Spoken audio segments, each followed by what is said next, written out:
Hi everyone, welcome to my cooking blog. ಇವತ್ತು ಮೇಕೆದು ಕುರಿದು ತಲೆ ಬರುತ್ತಲ್ವ, ಅದ್ರ ಸಾಂಬಾರು ಯಾವ ರೀತಿ ಮಾಡೋದು ಅಂತ ನೋಡೋಣ ಬನ್ನಿ. ತುಂಬ ಸಿಂಪಲ್ಲಾಗಿ ಈ ಥರ ಮಾಡಿಕೊಟ್ರೆ ತುಂಬ ಚೆನ್ನಾಗಾಗುತ್ತೆ. ಇವತ್ತು ಮಸಾಲ ಫ್ರೈ ಮಾಡಿಬಿಟ್ಟು ಮಾಡ್ತಾಯಿದ್ದೀನಿ. ಮಸಾಲ ಫ್ರೈ ಮಾಡ್ದೇನೂ ಮಾಡ್ಬೋದು, ಆದರೆ ಈ ಥರ ಮಸಾಲ ಫ್ರೈ ಮಾಡಿಕೊಂಡ್ರು ಸಹ ತುಂಬ ಚೆನ್ನಾಗಾಗುತ್ತೆ.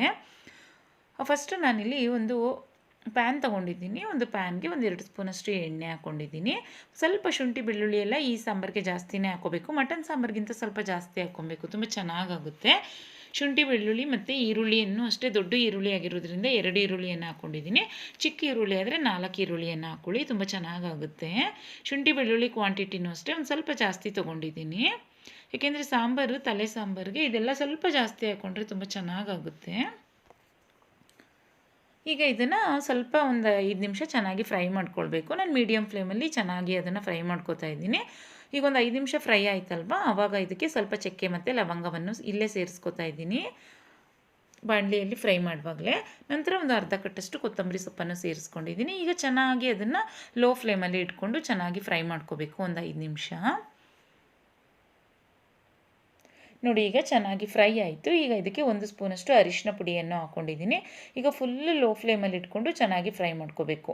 ಜೋರೂರಿನಲ್ಲಿ ಇಟ್ಕೊಂಡ್ರೆ ಒಂದು ಸ್ವಲ್ಪ ಅದು ಒತ್ತಿಬಿಡುತ್ತೆ, ಅರಿಶಿನ ಹಾಕ್ಕೊಂಡಿದ್ದೀವಲ್ವ, ಡ್ರೈ ಮಸಾಲ ಅಲ್ವಾ, ಅದರಿಂದ ಲೋ ಫ್ಲೇಮಲ್ಲಿ ಇಟ್ಕೊಂಡು ಫ್ರೈ ಮಾಡ್ಕೊಳ್ಳಿ. ಈಗ ಅದು ತಣ್ಣಗಾಗಬೇಕಲ್ವ. ಈಗ ಸಾಂಬಾರು ಮಾಡ್ಕೊಳ್ಳಿಕ್ಕೆ ಒಂದು ಕುಕ್ಕರ್ನ ಇಟ್ಕೊಂಡಿದ್ದೀನಿ. ಅದನ್ನು ತೆಗೆದು ಒಂದು ಸೈಡಲ್ಲಿ ಇಟ್ಕೊಂಡಿದ್ದೀನಿ. ಅದನ್ನು ಮಿಕ್ಸಿ ಜಾರ್ ಮಾಡ್ಕೊಳ್ಳೋ ತನಕ ಇಲ್ಲಿ ನಾವು ಕುಕ್ಕರ್ಗೆ ಮಟನ್ನ ಬೇಯಲಿಕ್ಕೆ ಹಾಕ್ಬೋದು. ಅದರಿಂದ ಕುಕ್ಕರ್ಗೆ ಒಂದು 5 ಸ್ಪೂನಷ್ಟು ಎಣ್ಣೆಯನ್ನು ಹಾಕ್ಕೊಂಡಿದ್ದೀನಿ. ಒಂದು 4ರಿಂದ 5 ಸ್ಪೂನಷ್ಟು ಎಣ್ಣೆಯನ್ನು ಹಾಕ್ಕೊಳ್ಳಿ. ನಂತರ ಅದೇನು ವಾಶ್ ಮಾಡಿ ಇಟ್ಕೊಂಡಿದ್ವೋ ಅಲ್ವಾ ತಲೆ, ಅದನ್ನು ಸೇರಿಸ್ಕೊತಾ ಇದ್ದೀನಿ.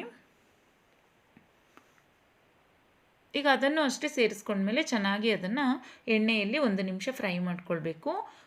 ಮೀಡಿಯಮ್ ಫ್ಲೇಮಲ್ಲಿ ಇಟ್ಕೊಂಡು ಚೆನ್ನಾಗಿ ಅದನ್ನು ಒಂದು 5 ನಿಮಿಷ ಫ್ರೈ ಮಾಡ್ಕೊಳ್ಬೇಕಾಗುತ್ತೆ. ಮತ್ತು ತುಂಬ ಫ್ರೆಶ್ ಆಗಿತ್ತು ತಲೆ, ಅದರಿಂದ ಸಾಂಬಾರು ಸಹ ತುಂಬ ಚೆನ್ನಾಗಿ ಬಂದಿತ್ತು. ಮತ್ತು ಕಡಿಮೆ ವಿಷಲ್ಗೆ ಚೆನ್ನಾಗಿ ಬೆಂದ್ಬಿಟ್ಟಿತ್ತು, ಒಂದು 5-6 ವಿಷಲ್ಗೆ ಬೆಂದ್ಬಿಟ್ಟಿತ್ತು ಇದು ಮಟನ್. ಕೆಲವು ಸರಿ ಏನಾಗುತ್ತೆ ಅಂದರೆ ಒಂದು 8 ವಿಷಲ್ ಹಾಕಿದರೂ ಬೇಯಲ್ಲ, ಸ್ವಲ್ಪ ಬಲ್ತಿರುತ್ತೆ ನೋಡಿ, ಅದು ಒಂದು ಸ್ವಲ್ಪ ಜಾಸ್ತಿ ಕೂಗಿಸ್ಕೊಬೇಕಾಗುತ್ತೆ. ಇದು ತುಂಬ ಚೆನ್ನಾಗಿತ್ತು ಮಟನ್ ಇದು. ಈಗ ನೋಡಿ, ಎಣ್ಣೆಯಲ್ಲಿ ಚೆನ್ನಾಗಿ ಫ್ರೈ ಮಾಡ್ಕೊಂಡಿದ್ದೀನಿ. ಈಗ ಮುಚ್ಚಿಬಿಟ್ಟು ಅಷ್ಟೇ ಒಂದು 5 ನಿಮಿಷ ಅದನ್ನು, ಯಾಕೆಂದರೆ ನೀರು ಬಿಡುತ್ತೆ ಅದು ಅದರಿಂದ ಮುಚ್ಚಿಬಿಟ್ಟು ಮೀಡಿಯಮ್ ಟು ಲೋ ಫ್ಲೇಮಲ್ಲಿ ಬಿಟ್ಟಿದ್ದೀನಿ, ನೀರು ಬಿಡಬೇಕು ಅಂತ ಚೆನ್ನಾಗಿ. ಈಗ ನಾವು ಏನು ಮಸಾಲ ರುಬ್ಕೊಂಡಿದ್ವು ನೋಡಿ, ಅದನ್ನು ಫ್ರೈ ಮಾಡ್ಕೊಳ್ಬೇಕು. ಈಗ ಮಸಾಲ ತಣ್ಣಗಾಗಿದೆ, ಅದನ್ನು ಮಿಕ್ಸಿ ಜಾರ್ಗೆ ಹಾಕ್ಬಿಟ್ಟು ಒಂದು ಸ್ವಲ್ಪ ಅದಕ್ಕೆ ನೀರನ್ನ ಸೇರಿಸ್ಕೊಂಡ್ಬಿಟ್ಟು ಫೈನ್ ಪೇಸ್ಟ್ ಮಾಡ್ಕೋಬೇಕು, ಸಣ್ಣದಾಗಿ ಪೇಸ್ಟ್ ಮಾಡ್ಕೋಬೇಕು. ಈಗ ಅದ್ರ ಜೊತೆಗೆ ನಾನಿಲ್ಲಿ ಖಾರವನ್ನು ಸಹ ಹಾಕೋತಾ ಇದ್ದೀನಿ. ಒಂದು 2 ಸ್ಪೂನಷ್ಟು ಅಚ್ಚ ಖಾರದ ಪುಡಿ, ಒಂದು 2 ಸ್ಪೂನಷ್ಟು ಸಾಂಬಾರು ಪೌಡರ್ನ ಸೇರಿಸ್ಕೊತಾ ಇದ್ದೀನಿ. ದೊಡ್ಡ ಸ್ಪೂನಲ್ಲಾದರೆ ಒಂದು 2 ಸ್ಪೂನ್ ಹಾಕ್ಕೊಳ್ಳಿ, ಚಿಕ್ಕ ಸ್ಪೂನಲ್ಲಾದರೆ ಒಂದೊಂದು 3 ಸ್ಪೂನ್ ಹಾಕ್ಕೊಳ್ಳಿ. ಏಕೆಂದರೆ ಇದಕ್ಕೆ ಖಾರನೂ ಸ್ವಲ್ಪ ಒಂದು ಜಾಸ್ತಿ ಹಿಡಿಯುತ್ತೆ ತಲೆ ಸಾಂಬಾರಿಗೆ. ಅಂದರೆ ಏನು ಮಟನ್ ಸಾಂಬಾರಿಗೆ ಹಾಕ್ಕೊಳ್ತೀವಿ ನೋಡಿ, ಅದರಿಗಿಂತ ಒಂದೊಂದು ಸ್ಪೂನ್ ಜಾಸ್ತಿನೇ ಹಾಕ್ಕೋಬೇಕು, ತುಂಬ ಚೆನ್ನಾಗಾಗುತ್ತೆ. ಈಗ ಅದಕ್ಕೆ 1 ಗ್ಲಾಸಷ್ಟು ನೀರನ್ನು ಸೇರಿಸ್ಕೊಂಡು ನೋಡಿ, ಈ ಥರ ಫೈನ್ ಪೇಸ್ಟ್ ಮಾಡ್ಕೋಬೇಕು, ತುಂಬ ಸಣ್ಣದಾಗಿ ಪೇಸ್ಟ್ ಮಾಡ್ಕೋಬೇಕು, ಸಾಂಬಾರು ತುಂಬ ಚೆನ್ನಾಗಾಗುತ್ತೆ. ಈಗ ನೋಡಿ, ನೀರು ಬಿಟ್ಟಿದೆ. ಈಗ ನೀರು ಬಿಟ್ಟ ಮೇಲೂ ಅಷ್ಟೇ ಅದನ್ನು 5 ನಿಮಿಷ ಚೆನ್ನಾಗಿ ಫ್ರೈ ಮಾಡ್ಕೊಳ್ಬೇಕು. ಅಂದರೆ ಅದೇನು ನೀರು ಬಿಟ್ಟಿದೆ ನೋಡಿ, ಅದು ಒಂದು ಅರ್ಧದಷ್ಟು ಡ್ರೈ ಆಗಬೇಕು, ಅಲ್ಲಿ ತನಕ ಅದನ್ನು ಚೆನ್ನಾಗಿ ಫ್ರೈ ಮಾಡ್ಕೋಬೇಕು. ನೋಡಿ, ಈಗ ನಾನು ತಿರುಗಿಸ್ಬಿಟ್ಟು ಮತ್ತೆ ಅದನ್ನು ಮುಚ್ಚಿಬಿಟ್ಟು ಬಿಡ್ತೀನಿ, ಏಕೆಂದರೆ ಅದೊಂದು 5 ನಿಮಿಷ ಚೆನ್ನಾಗಿ ಫ್ರೈ ಆದರೆ ಸಾಂಬಾರು ತುಂಬ ಚೆನ್ನಾಗಾಗುತ್ತೆ ಅದರಿಂದ. ಇವಾಗ ನೀರು ಬಿಟ್ಟಿದೆ ಅದು ಚೆನ್ನಾಗಿ, ನೋಡಿ ಇಷ್ಟು ನೀರಿದೆ ಅಲ್ವಾ, ಒಂದು ಸ್ವಲ್ಪ ಇನ್ನೊಂದು 5 ನಿಮಿಷ ಫ್ರೈ ಮಾಡಿಕೊಂಡ್ರೆ ತುಂಬ ಚೆನ್ನಾಗಾಗುತ್ತೆ.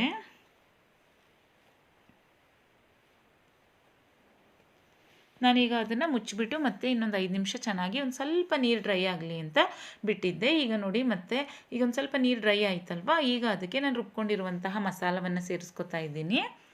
ಇದಕ್ಕೂ ಅಷ್ಟೇ ಒಂದು ದೊಡ್ಡ ಗ್ಲಾಸಷ್ಟು ನೀರನ್ನು ಸೇರಿಸ್ಕೊಂಡು ಅದಕ್ಕೆ ಹಾಕ್ಬಿಟ್ಟು ಅದನ್ನು ಚೆನ್ನಾಗಿ ಈಗ ಕುದಿಸ್ಕೊಬೇಕಾಗುತ್ತೆ.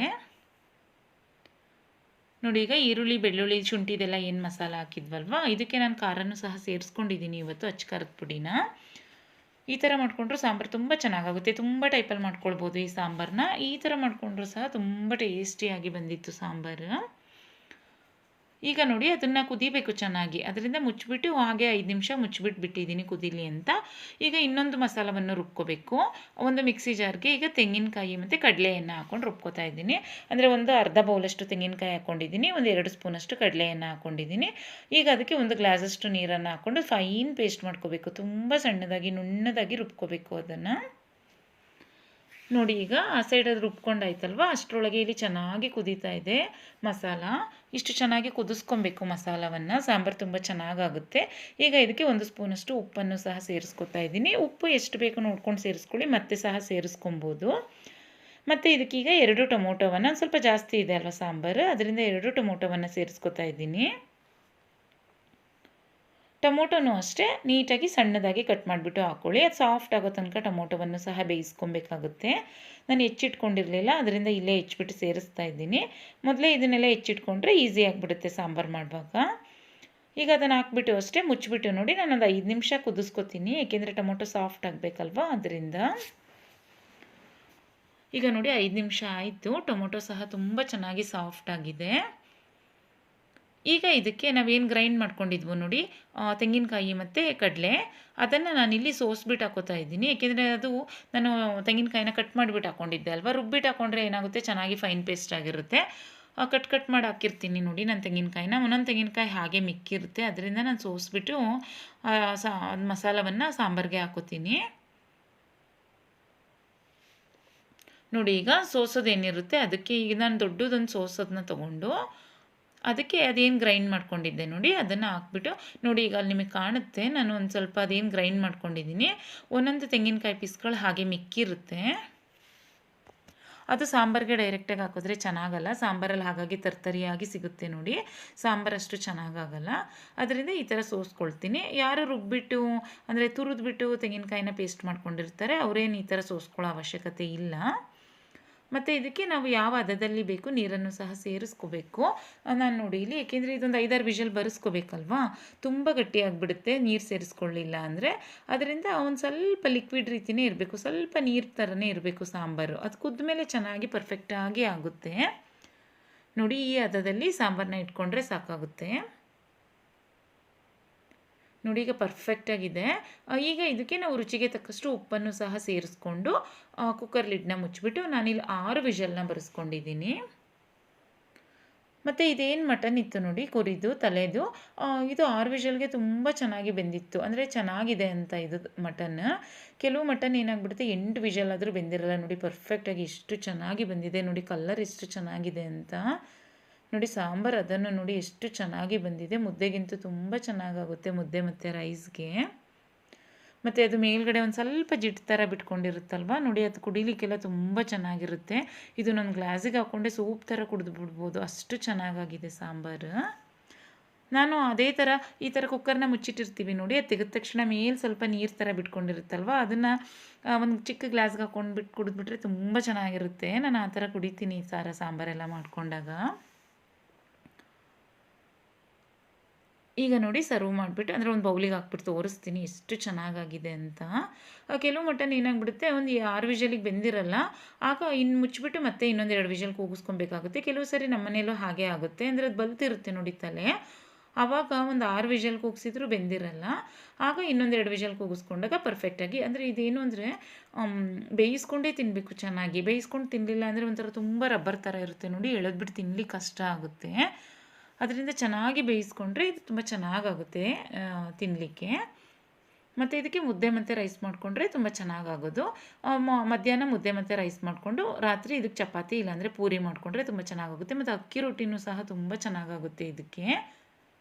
ನೋಡಿ ಪರ್ಫೆಕ್ಟಾಗಿ ಎಷ್ಟು ಚೆನ್ನಾಗಿ ಬಂದಿದೆ ಅಂತ, ತುಂಬ ಚೆನ್ನಾಗಾಗುತ್ತೆ. ಈ ಥರ ಫ್ರೈ ಮಾಡಿಬಿಟ್ಟು ಟ್ರೈ ಮಾಡಿ. ಫ್ರೈ ಮಾಡ್ದೇನೂ ಸಹ ಸಾಂಬಾರನ್ನ ಮಾಡ್ಕೊಳ್ಬೋದು, ಆದರೆ ಫ್ರೈ ಮಾಡಿಬಿಟ್ಟು ಮಾಡಿಕೊಂಡ್ರೆ ಚೆನ್ನಾಗಾಗುತ್ತೆ. ರೆಸಿಪಿ ಇಷ್ಟ ಆದರೆ ನೀವು ಟ್ರೈ ಮಾಡಿ, ಬೇರೆಯವ್ರಿಗೂ ಶೇರ್ ಮಾಡಿ. Thanks for watching. ಬಾಯ್.